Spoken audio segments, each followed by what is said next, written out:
Well, we have become so accustomed to seeing better cameras and faster processors on our new smartphone.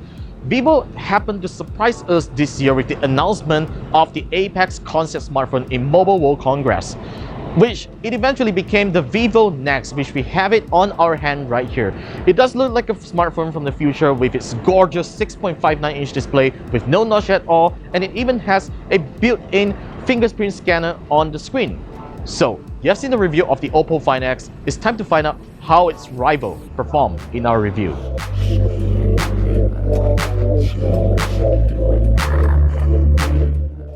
The Vivo Nex is such a gorgeous piece of hardware that I have been really proud of holding during the review period, and everyone I've come across are in awe with the immersive Super AMOLED panel. Vivo has done a pretty good job on the Nex's design. It's a rather hefty smartphone at 199 grams, but thankfully the weight distribution is balanced so that you don't feel the phone falling off easily when held on hand.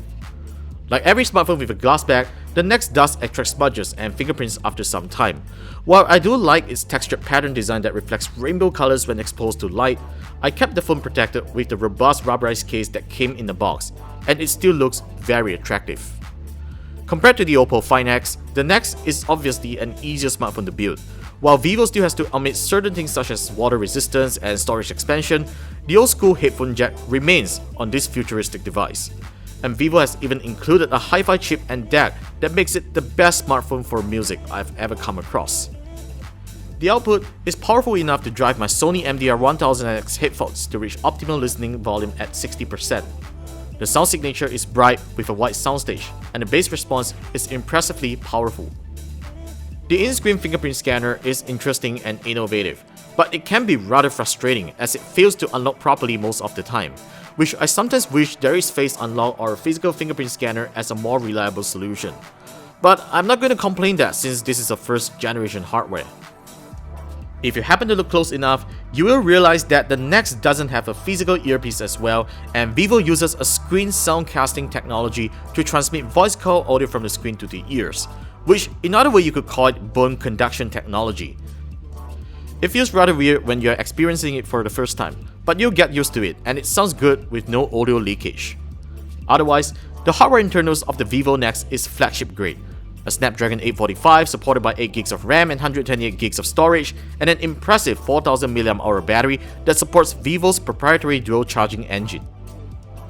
While I'm not really a fan of Vivo's FunTouch OS software, I'm glad that Vivo has done the necessary optimizations for apps to fit the display properly. All thanks to the speedy hardware, the phone's user experience is a pleasure to use and it's hard to find any fault on it, apart from the fact that the software looks and functions too much like iOS, which you will eventually get used to. The Vivo Nex has a dedicated physical button on the left originally mapped for Vivo's AI assistant Jovi, and since the service isn't available here, it has been remapped for Google Lens and Google Assistant, which is pretty convenient if you use it. The phone's gaming capabilities requires no questioning since it already uses the highest end hardware, and the company has gone the extra mile to make thermal temperatures cool when gaming for extended periods.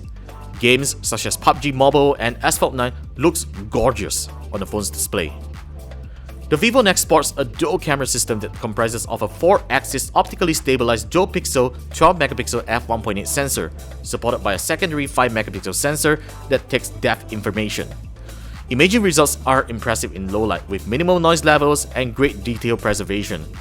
Color saturation is also decent and not overdone. Furthermore, the elevating front-facing camera is a pretty cool hardware. It comes up really fast and makes cool sound effects when activated. The mechanism also feels robust enough to take a few accidental hits, though I suggest that you don't abuse it. Image quality from the 8MP sensor looks decent and I really like the selfie lighting effects. During the review period, I was able to stretch the phone's battery life to the next day on a single charge with heavy use on social media apps, watching an average 2 episodes of 40-minute Netflix originals and 30 minutes of gaming. It can actually go on to the second day if you are a heavy user. The only gripe that I have is that it takes a long time to charge if I'm not using the provided charging brick. In terms of antenna performance, the Nex demonstrates consistent 4G signals on U-Mobile's network and great GPS navigation performance. If there's only one thing I have to complain about the Vivo Nex, that would be its internal storage. Otherwise, The Vivo Nex is so close to be the perfect smartphone that I want to spend my money on. It has an attractive design, great cameras, fast performance, and a headphone jack. A combo that is rare on today's flagships. The Vivo Nex retails at 2799 ringgit, which is the exact same price as the OnePlus 6 and significantly cheaper than its rival, the Oppo Find X. This is a phone that you definitely do not want to miss if you are looking to buy your next smartphone this year. So yeah, that's all my thoughts on the Vivo Nex, and what's yours? Tell me about it in the comment section down below, and if you like this video, hit that thumbs up button, subscribe to us, and click the bell icon so that you do not miss any of our future uploads. Thanks for watching, and I'll be seeing you in the very next one.